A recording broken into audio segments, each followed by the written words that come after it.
Hello students, how are you all? I hope you all are fine and safe at home. Take care yourself, your families. Okay? अपना ध्यान रखना है और अपनी family का भी ध्यान रखना है और पॉजिटिव रहना है। और जितना वक्त मिले तो ज़्यादा से ज़्यादा स्टडीज़ करो और नई नई एक्टिविटीज़ क्रिएटिविटी करो। Okay, we are going to start the SYBCom subject Com 3.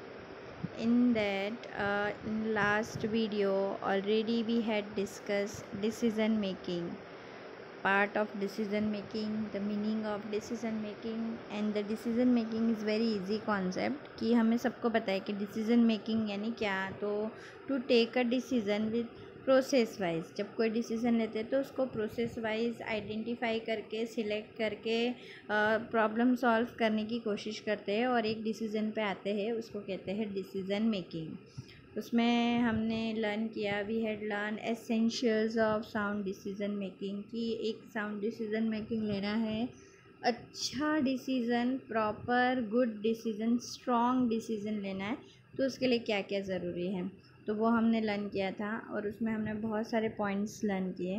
Now today we are going to start techniques of decision making. So students remember techniques दो टाइप में डिस्ट्रीब्यूट की गई है। There are two parts of techniques. First is program decision making and second is program decision making technique and second is non programmed decision making technique. Okay, तो ये दोनों हमें learn करना है वन बाय वन।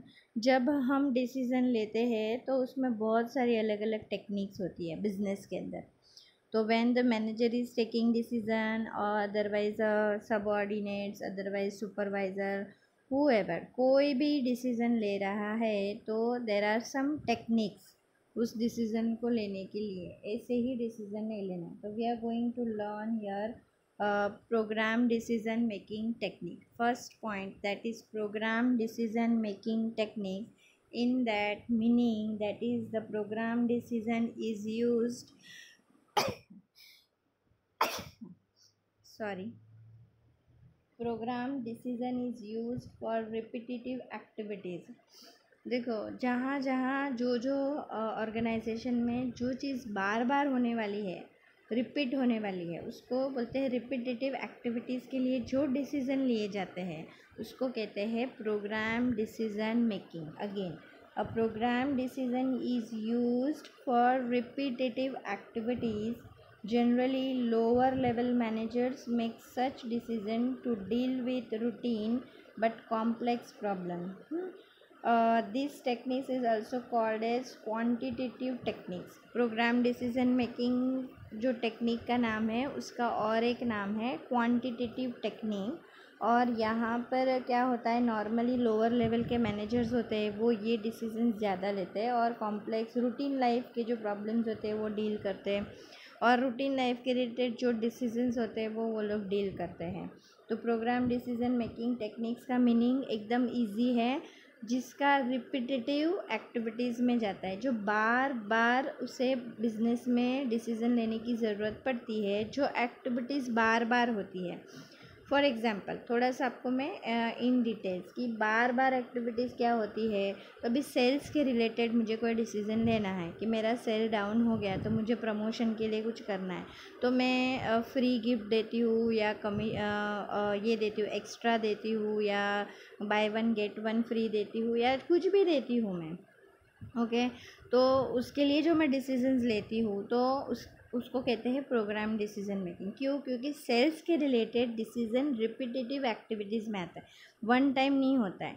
क्योंकि cell one time नहीं हो रहा है, एवरी डे हो रहा है और एवरी डे उसके रिलेटेड डिफरेंट डिफरेंट एक्टिविटीज़ के ऊपर हमें डिसीजन लेना है। तो ये एक एग्जांपल दिया मैंने कि एक ऑर्गेनाइजेशन में ऐसी बहुत सारी एक्टिविटीज़ है जो रिपीटेटिव एक्टिविटीज़ होती है, जो एक बार नहीं बार बार उसके लिए डिसीज़न लेने पड़ते हैं, उसको कहते हैं प्रोग्राम डिसीज़न मेकिंग। तो मैं आपको बार बार इसके लिए बोल रही हूँ कि ये नॉर्मली कभी कभी MCQs में पूछा जाता है कि प्रोग्राम डिसीज़न मेकिंग, तो फिर मालूम पड़ना चाहिए रिपीटेटिव एक्टिविटीज़, ठीक है। और उसको क्या कहते हैं, क्वांटिटेटिव टेक्निक्स को क्या कहते हैं? Quantitative techniques. It is also called as quantitative techniques. Okay students, so we are moving to the techniques. Quantitative techniques. First one, linear programming. Linear programming. What is linear programming? So it's very simple. Linear programming is based on assumption. Is based on assumption, that is straight line relationship. assumption means हमें कोई चीज़ का, जैसे मैं फिर से sales का ही आपको example देती हूँ कि मुझे सेल्स बढ़ाना है, तो मैं एज्यूम कर रही हूँ कि यार मेरा सेल कम हो गया, तो अब मुझे क्या करना होगा? तो मुझे क्या करना होगा? मुझे प्रमोशन करना होगा. तो प्रमोशन करने के लिए मेरे लिए बेस्ट क्या है? तो प्रमोशन एक टाइप का है क्या? वेरियस टाइप्स है प्रमोशंस में. तो फिर मुझे बेस्ट क्या है प्रमोशन? तो मेरा अजम्पशन कि मैं है ना एक काम करती हूँ, एक फ्री गिफ्ट रखती हूँ उसके ऊपर. कोई सोचेगा नहीं, मैं एक काम करती हूँ, मैं उसके ऊपर एक्स्ट्रा दे देती हूँ, कुछ एक्स्ट्रा परसेंटेज दे देते हैं. कोई सोचेगा नहीं, ये भी नहीं, मुझे कुछ और देना है या फिर मुझे कुछ और वेज निकालने हैं. तो ये सारी चीज़ें क्या है? प्रमोशन एक्टिविटीज़ में आती हैं. तो इसमें क्या हो जाता है? अजम्पशन यानी linear program is based on assumption. It means it's a line, a straight line बोलते हैं ना, straight line relationship exist between variables. आपने स्टैट्स पढ़ा होगा ना, उसमें ये वेरिएबल्स और वो मैथ्स में वेरिएबल्स को डिटरमाइन करना. For example, I am going to one giving example कि by solving linear equation, normally हम लोग ये लीनियर इक्वेशन सॉल्व करते हैं. तो सॉल्व करने के लिए हम लोग अगर फैक्ट्री में काम कर रहे हैं या ऑर्गेनाइजेशन में है, तो कैसे सॉल्व करेंगे? ऑप्टिमम वर्क यानी output in cost, term of cost, time, man power. मतलब कैसे करेंगे कि फैक्ट्री वेरिएबल्स में भी यूनिट ऑफ आउटपुट पर worker and material cost unit of output, यानी कि एक वर्कर के ऊपर कितना आउटपुट हो रहा है और एक वर्कर इतने आउटपुट पे कितना मटेरियल यूज़ कर रहा है, उन दोनों को डिवाइड करेंगे तो हमें क्या मिलेगा? Linear variation. मतलब लीनियर का ये वेरिएशन का एक फार्मूला से. ठीक है, तो ये एकदम इजी है लिखते टाइम. मतलब अभी तो हमें पता नहीं, आप लोग लिखोगे कि क्या है. ठीक है, सो अजम्पशन दैट लीनियर और स्ट्रेट लाइन रिलेशनशिप अजम्पशन के बेस पे है, आपको याद रखना. ठीक है, देन नेक्स्ट चीज़, यानी ऑर्गेनाइजेशन के अंदर लीनियर प्रोग्रामिंग के हिसाब से डिसीजन लिया जाता है कि एक वर्कर 1 घंटे में इतना काम करता है, तो उसके पीछे इतना मटेरियल और इतना कॉस्ट और इतना टाइम जा रहा है. उसको कंबाइन करके फिर देखा जाता है कि एक वर्कर से हमें इतना आउटपुट हो रहा है, सही है क्या नहीं है. अगर नहीं है, लॉस में है, तो उसके ऊपर डिसीजन लिया जाता है. इसीलिए उसको लीनियर प्रोग्रामिंग कहते हैं. Are you getting? Okay, then next is game theory. Second technique is game theory. So game theory is the study of people or organizations making interdependent choice. game theory क्या है? Study है. ये interdependent, एक दूसरे के ऊपर depend. According to game theory इसमें क्या होता है? Two or more decision makers adapt to each others moves और decisions. Game theory is used in business decisions such as competitive pricing. For instance, जैसे कि पेप्सी वाले हैं ना, वो हमेशा ये करते हैं, कोको कोला वाले, ये सब कॉम्पिटिटर्स है. वो पेप्सी और कोको कोला का हमेशा कॉम्पिटिशन्स होता है ना, तो जब वो डिसीजन लेते तो गेम थेरी यूज़ करते हैं. उसमें क्या होता है कि 2 और मोर डिसीजन मेकर्स होते हैं और दोनों एक दूसरे को मूव करेंगे कि मतलब गेम कि उसने इतना किया तो मैं इतना करूं, उसने इतना किया तो मतलब जो वो हमारा प्राइसिंग डिसीजन है ना, वो सामने वाले पर डिपेंड करता है. गेम में कैसा होता है, हम गेम खेलते तो हम जो भी कुछ कर रहे हो किसको देख देख के कर रहे हैं? सामने वाले को, कॉम्पिटिटर्स को. तो गेम थ्योरी जैसे गेम जैसा कि कॉम्पिटिटर्स ये कर रहा है तो मैं ऐसा करूँगी, वो ऐसा कर रहा है तो मैं ऐसा करूँगी. तो प्राइसिंग में नॉर्मली ये होता है. तो that is game theory. Then simulation. Next is simulation. This technique is use for decision making in respect of complex problem. जब बहुत बड़े बड़े प्रॉब्लम्स आते हैं ना, कॉम्प्लेक्स हार्ड प्रॉब्लम्स आता है ना, तभी कौन सी थियरी यूज़ की जाती है डिसीजन लेने के लिए? Simulation. This likely behavior of event and variable is observed in an artificial or simulated situation. The effect of decision making is observed in a simulated situation rather than in a real situation. I am going to one give example. For example advertising agency, जो हम add में पढ़ रहे हैं, आपको सबको पता है. एडवर्टाइजिंग एजेंसी में जज the effectiveness of an advertising campaign by screening to selective audience in mini theatre at shopping complex before releasing campaign to television network. ये क्या होता है, सिमुलेशन क्या होता है, अभी मैं आपको एकदम जनरल लैंग्वेज में समझाती हूँ. सिमुलेशन क्या होता है कि फॉर एग्जांपल मुझे एक ऐड देनी है, मैं एक एग्जांपल ऐड का दे रही हूँ, मुझे ऐड देनी है, मेरी ऐड रेडी हो गई है, सब कुछ बराबर है, लेकिन मैं लॉन्च नहीं करूँगी. मैं क्या करूँगी, पहले उस ऐड को कुछ लोगों को बुलाऊंगी और उसे दिखाऊंगी और उसे पूछूंगी कि ये, और वो लोग देखेंगे और उसके बाद में उससे रिव्यू लूँगी कि ऐड कैसी लगी, क्या लगी. तो वो मिनी स्टेटमेंट लेंगे उनसे हम, और वो स्टेटमेंट लेने के बाद हम वो ऐड को टेलीविज़न में लॉन्च करेंगे. तो जो पहले हमने किया ना, कुछ लोगों को बुला के दिखाना, ये वो, उसको सिमुलेशन कहते हैं. जैसे हम घर में बोलते हैं कुछ कर रहे हैं तो हम पहले घर वाले को दिखाते हैं, या कुछ बनाया खाने का तो पहले हम घर वाले खा के देखते हैं, बराबर है, हम टेस्ट करके देखते हैं. तो ये सिमुलेशन है. ओके. तो बिजनेस में भी कभी कभी कॉम्प्लेक्स प्रॉब्लम आते हैं ना, तभी इस तरह से किया जाता है. So it is very easy. Then next is queuing techniques. Queuing techniques means this technique is useful to solve problems relating to waiting line. जो प्रॉब्लम्स वेटिंग लाइन में है, कितने दिन से पड़े हुए हैं, अब उसको सॉल्व करने का टाइम आ गया, किसको लेने का टाइम आ गया, क्यू में खड़े हैं. क्यूइंग टेक्निक मीन्स, और waiting list in case of railway reservation, cash collection counters at shopping centre, admissions to college etcetera. Queuing technique से कहाँ यूज़ होती है, रेलवे में यूज़ होती है, फिर काउंटर, कैश कलेक्शन काउंटर में यूज़ होती है, कॉलेजेस, स्कूल्स, जहाँ जहाँ पेंडिंग वर्क्स होते हैं फिर वो लोग लेते हैं आगे.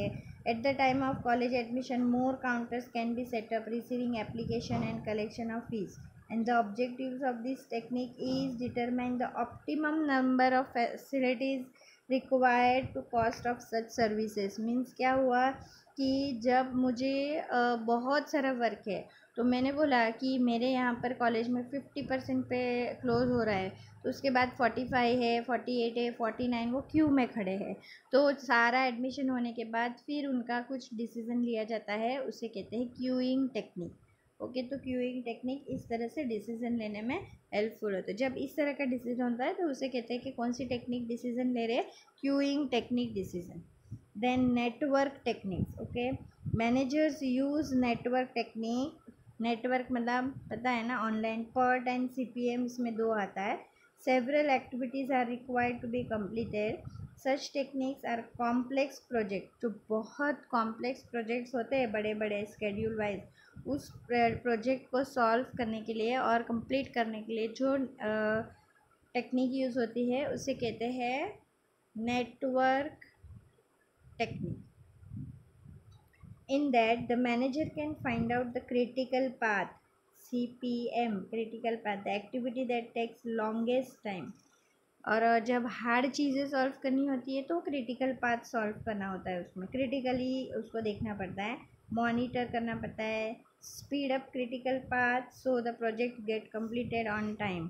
नेटवर्क के अंदर यही है कि आपका नेटवर्क इतना बड़ा होना चाहिए और इतना अच्छा होना चाहिए कि आप प्रॉपर वे में कॉम्प्लेक्स से कॉम्प्लेक्स प्रॉब्लम के टाइम पे प्रॉपर वे में क्या ले सको, decision.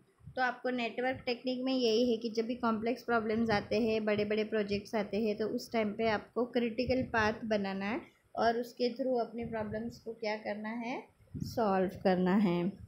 Then next is probability decision theory. Probability decision theory is what? Probability is a statistical measure, a chance that certain event or outcome will occur. जो stats आपने पढ़ा है ना, उसके ऊपर ये है प्रोबेबिलिटी. तो जब भी प्रोबेबिलिटी ऐसा होता है कि जब आप कोई पर्टिकुलर, यानी the theory of probability decision is based on assumption that is a chance a certain event और आउटकम टू टेक प्लेस. जब हम लोगों को ऐसा लगता है कि भाई अभी डिसीज़न लेने का टाइम आ गया है और अभी ये चांस है और ये इवेंट है और इसमें से ही मुझे आउटकम मिलेगा, तो मैं उसकी प्रोबेबिलिटी निकालूँ. जैसे कि based on availability of data, subjective judgement on the part of manager. जितना भी डेटा मैनेजर के पास है उसके ऊपर से वो सब्जेक्टिव जजमेंट ले सकता है। And various probabilities are assign to alternative courses of action, and then certain outcomes of events or different alternatives are evaluated and most likely alternatives are selected। फिर उसमें कैसा होता है प्रोबेबिलिटी में, और एक बात मैं आपको एक्सप्लेन कर देती हूँ। प्रोबेबिलिटी डिसीजन मेकिंग है ना, वो मोस्ट प्रोबेबली अजम्पशन पे चलता है, जैसे हमने पहला वाला किया था वैसा। तो अजम्पशन के ऊपर चांस लेते हैं और उसके ऊपर जो आउटकम आता है वो उसके ऊपर से फिर डिसीजन लेते हैं। यानी ऐसा भी बोल सकते हैं कि जजमेंट लेते हैं हम पहले ही, मतलब कुछ हो रहा है ऑर्गेनाइजेशन के अंदर, तो हम उसका जज करते हैं कि ये ऐसा कर रहे हैं ना, इसलिए ये ऐसा हो रहा है, तो अब हमें इसको क्या कर देना चाहिए, चेंज कर देना चाहिए। ऐसा करने से मैं ऐसा करूँगी तो ये चेंज हो जाएगा।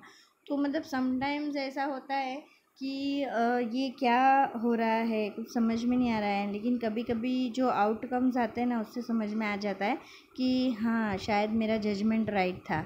हमारी लाइफ में, पर्सनल लाइफ में भी आप बहुत सारी बार बहुत कुछ जज करते होएगे, राइट है। तो वो जजमेंट के टाइम पे भी आपको ऐसे दिमाग में आएगा कि नहीं मैंने ये जज किया था, ये सही निकला, हुआ ऐसा हुआ। ऐसा मैनेजर के साथ भी ऑर्गेनाइजेशन में होता है। उसको कहते हैं प्रोबेबिलिटी डिसीजन थियोरी। जो इवैल्यूएशन करते हैं, अजम्पशन लेते हैं, जो जजमेंट देते हैं, उसको बोलते हैं प्रोबेबिलिटी डिसीजन थियोरी। कंफ्यूज्ड होने का नहीं, अगर ये नहीं समझ में आता है तो हम जब अगर कभी मिल रहे हैं आगे जाके तो हम फिर से इसको एक्सप्लेन करेंगे, ठीक है। देन पे off matrix. What is payoff matrix? Payoff matrix is a statistical technique which enables manager to make choice of best alternatives। बहुत सारे alternatives है रेडी, लेकिन उसमें से बेस्ट सिलेक्शन करना है तो कौन सी टेक्निक यूज़ करनी है, पे ऑफ मैट्रिक्स। पे ऑफ रिप्रेजेंट द रिटर्न और reward for selecting best alternative. पे ऑफ आ गया तो यही समझने का कि बेस्ट अल्टरनेटिव सिलेक्ट करने के लिए जो हमें चाहिए वो पे ऑफ मैट्रिक्स है। Best alternatives can be combination of several alternatives और individual alternatives. For example, manager may take decision to increase sale and profit by increasing advertising, improving quality of product, improving packaging of product, reducing the price. So each alternatives or a combination of alternatives may be provide an expected payoff. For example वापस मैं आपको समझाती हूँ कि manager चाहता है कि cell बढ़े, तो सेल बढ़ाने के लिए उसको क्या क्या करना पड़ेगा, तो ऐड बढ़ानी पड़ेगी, क्वालिटी ऑफ प्रोडक्ट बढ़ाना पड़ेगा, फिर पैकेजिंग अच्छी करनी पड़ेगी, प्राइस कम करनी पड़ेगी, तो ऑटोमेटिक मार्केट में मेरे प्रोडक्ट की सेल बढ़ेगी। तो ये सारे डिसीज़न में से सारे डिसीज़न मिला के एक बेस्ट डिसीज़न लेना जिससे मेरा सेल बढ़े, उसको कहते हैं पे ऑफ मैट्रिक्स। समझ में आया? पे ऑफ मैट्रिक्स बहुत सारी चीज़ें हैं, अल्टरनेटिव्स है मेरे पास, उसमें से एक सब मिला के एक बेस्ट अल्टरनेटिव बना के सिलेक्ट करना, उसको क्या कहते हैं, pay off matrix. And then decision tree is a extension of payoff matrix। मतलब decision tree is an extension of payoff matrix। decision tree is a graphic method by which decision maker can work out alternative solution available to him or outcomes। सी जब आप लोग पे off matrix में एक decision ले लोगे ना तो उसके बाद उसको ग्राफिकल फॉर्म में प्रेजेंट करोगे ना, उसको कहते हैं decision tree. So the payoff matrix and decision tree both are connected and it's very simple। So evaluation and comparative भी graphical में अच्छे से हो जाता है। फिर for example cloth manufacturer में find out that there is a good demand for ready-made garments। उसने देखा क्लोथ मार्केटिंग वाले ने, मैन्युफैक्चरिंग वाले ने कि भाई बहुत डिमांड है रेडीमेड गारमेंट्स की। So he may be decide to whether manufacture and distribute only cloth and undertake manufacture and distribution of readymade garments. So ये फिर वो डिसाइड करता है कि क्या करें, मैन्युफैक्चर करें या फिर रेडीमेड ला के डिस्ट्रीब्यूट करें। तो उसको समझ में आएगा तो उसका वो क्या बनाएगा, ग्राफ बनाएगा। तो एंटिसिपेटेड पूरा इन्फॉर्मेशन कलेक्ट पे ऑफ में जाएगा और पे ऑफ से फिर उसका ग्राफ बनेगा और ग्राफ से समझ में आएगा कि बेस्ट तरीका क्या है। So this is called as decision tree. Pay off matrix का जो डिसीजन आता है उसको ग्राफिकल फॉर्म में प्रेजेंट करना, that is called as decision tree. Okay, तो ये हो गया program decision making. Program decision making techniques कितनी है? 8 टेक्निक्स है।